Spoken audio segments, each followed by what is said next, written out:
English Fairy Tales. Chapter 41. The Well of the World's End. Once upon a time, and a very good time it was, though it wasn't in my time, nor in your time, nor anyone else's time. There was a girl whose mother had died, and her father had married again. And her stepmother hated her because she was more beautiful than herself, and she was very cruel to her. She used to make her do all the servants' work, and never let her have any peace. At last one day the stepmother thought to get rid of her altogether. So she handed her a sieve and said to her, "Go, fill it at the well of the world's end, and bring it home to me full, or woe betide you." For she thought she would never be able to find the well of the world's end, and if she did, how could she bring home a sieve full of water? Well, the girl started off, and asked every one she met to tell her where was the well of the world's end. But nobody knew, and she didn't know what to do, when a queer little old woman, all bent double, told her where it was, and how she could get to it. So she did what the old woman told her, and at last arrived at the well of the world's end. But when she dipped the sieve in the cold, cold water, it all ran out again. She tried and she tried again, but every time it was the same. And at last she sate down and cried as if her heart would break.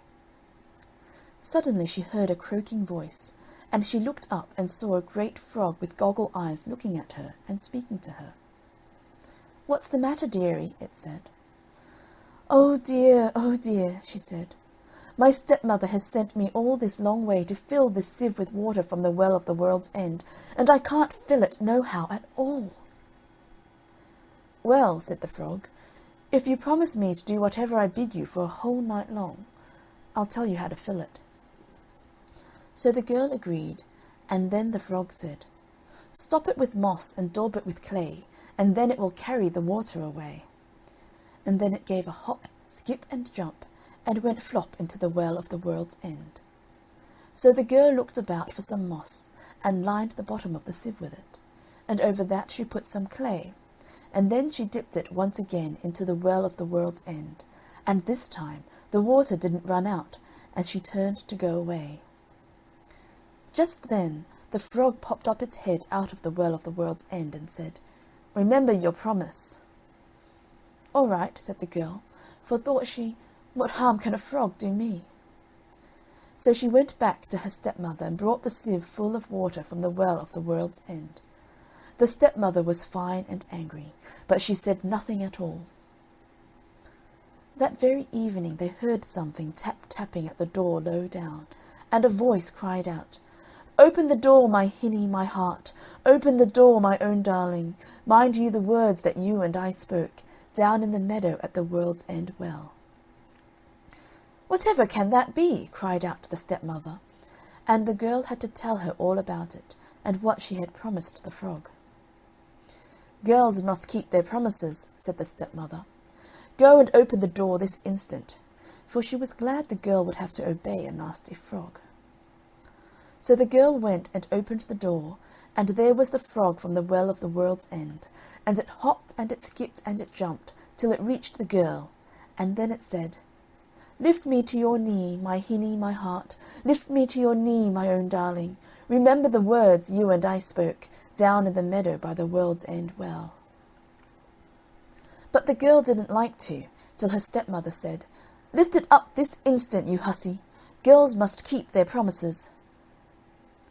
So at last she lifted the frog up onto her lap, and it lay there for a time till at last it said, "Give me some supper, my hinny, my heart, give me some supper, my darling. Remember the words you and I spake, in the meadow by the well of the world's end."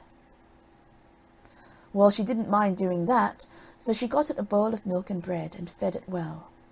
And when the frog had finished, it said, "Go with me to bed, my hinny, my heart, go with me to bed, my own darling.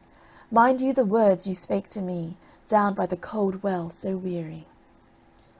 But that the girl wouldn't do, till her stepmother said, "Do what you promised, girl. Girls must keep their promises. Do what you're bid, or out you go, you and your froggy." So the girl took the frog with her to bed, and kept it as far away from her as she could. Well, just as the day was beginning to break, what should the frog say but, "Chop off my head, my hinny, my heart, chop off my head, my own darling. Remember the promise you made to me, down by the cold well so weary." At first the girl wouldn't, for she thought of what the frog had done for her at the Well of the World's End. But when the frog said the words over again, she went and took an axe and chopped off its head, and lo and behold! There stood before her a handsome young prince, who told her that he had been enchanted by a wicked magician, and he could never be unspelled till some girl would do his bidding for a whole night, and chop off his head at the end of it.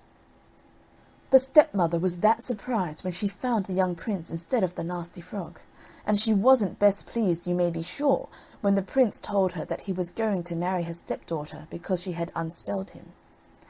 So they were married and went away to live in the castle of the king his father, and all the stepmother had to console her was that it was all through her that her stepdaughter was married to a prince.